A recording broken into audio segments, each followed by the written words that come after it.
Bonjour à toutes et à tous. Aujourd'hui, on aborde un sujet vraiment crucial, mais aussi assez délicat. Parler de santé mentale avec un adolescent. C'est une conversation que beaucoup de gens appréhendent et pourtant, elle peut absolument tout changer. Alors, dans les prochaines minutes, on va voir ensemble, étape par étape, comment transformer cette discussion parfois redoutée en une véritable opportunité de connexion. On connaît tous ce sentiment, pas vrai?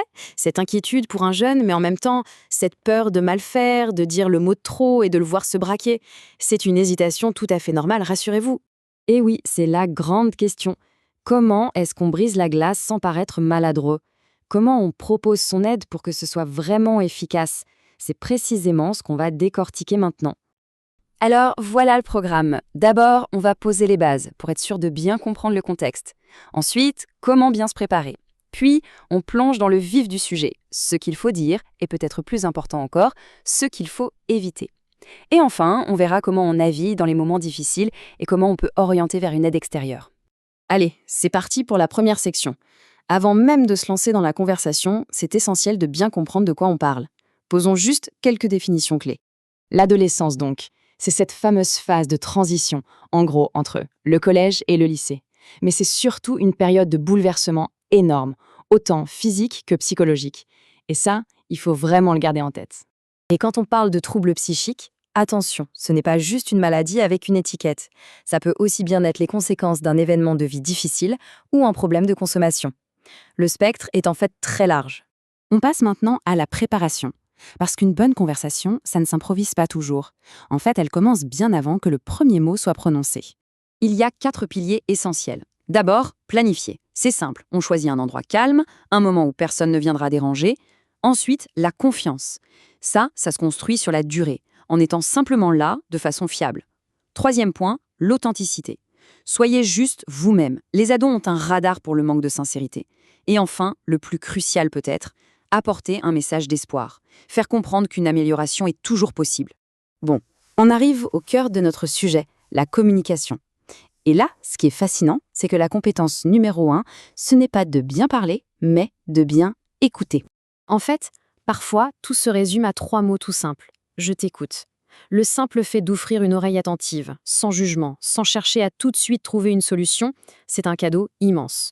C'est un dialogue, pas un sermon. Il faut laisser l'adolescent donner le tempo. Et surtout, n'ayez pas peur des silences.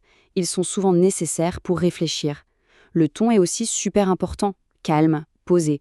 Et puis, posez des questions ouvertes, du genre « comment tu te sens par rapport à ça ?», plutôt que d'arriver avec vos propres interprétations.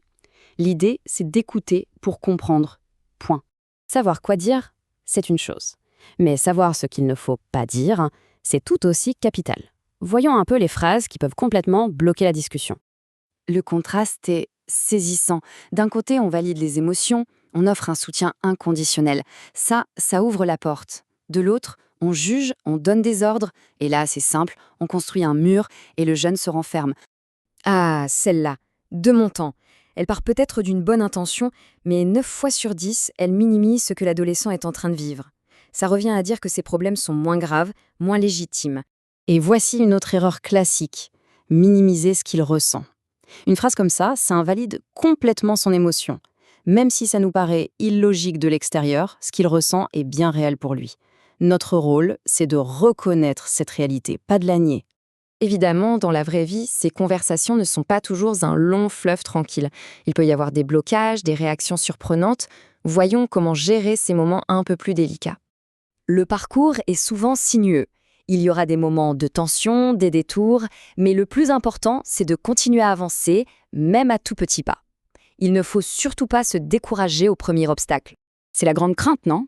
On tend la main et on se prend un mur de silence. Qu'est-ce qu'on fait dans ce cas-là? La meilleure réponse, c'est de ne surtout pas forcer. Le plus important, c'est de respecter son silence. On peut simplement dire « sache que la porte est ouverte » sans aucune pression. Cette patience, c'est souvent la clé qui, bien plus tard, l'incitera à s'ouvrir. Autre scénario un peu compliqué. On essaye d'aider et en retour, on se prend une vague d'agressivité. Comment on réagit à ça? Le réflexe à avoir, c'est de ne pas prendre les choses personnellement. Il ne faut surtout pas entrer dans le conflit. Cette hostilité, c'est souvent juste une expression de sa propre douleur, de sa peur. Garder son calme, c'est la meilleure façon de maintenir le lien. On arrive à la dernière section qui est fondamentale, Il faut bien comprendre son rôle. Un adulte bienveillant, c'est un point de départ essentiel. Mais ce n'est pas un thérapeute. Le but final, c'est de guider vers un soutien adapté. La démarche se fait par étapes. D'abord, on écoute sans se précipiter pour donner des conseils. Ensuite, on explore ensemble. Qu'est-ce qui, d'après lui ou elle, pourrait l'aider? C'est seulement après qu'on peut suggérer un professionnel. Et si ça fait trop peur, on peut commencer par des ressources anonymes, comme des lignes d'écoute, qui sont souvent un premier pas plus facile. Au fond, tout se résume à ça. Le rôle n'est pas de soigner, mais d'être ce qu'on pourrait appeler un secouriste en santé mentale. Ce premier contact, cette personne de confiance qui écoute, soutient et aide à trouver le bon chemin, c'est ça qui est incroyablement précieux. Et voilà, on arrive au bout de ce décryptage. La dernière question, en fait, elle est pour chacun de nous. Quel est ce jeune dans nos vies pour qui on peut simplement être là? Parce que parfois, le simple fait d'être disponible et prêt à écouter, ça peut vraiment, vraiment faire toute la différence. Merci beaucoup.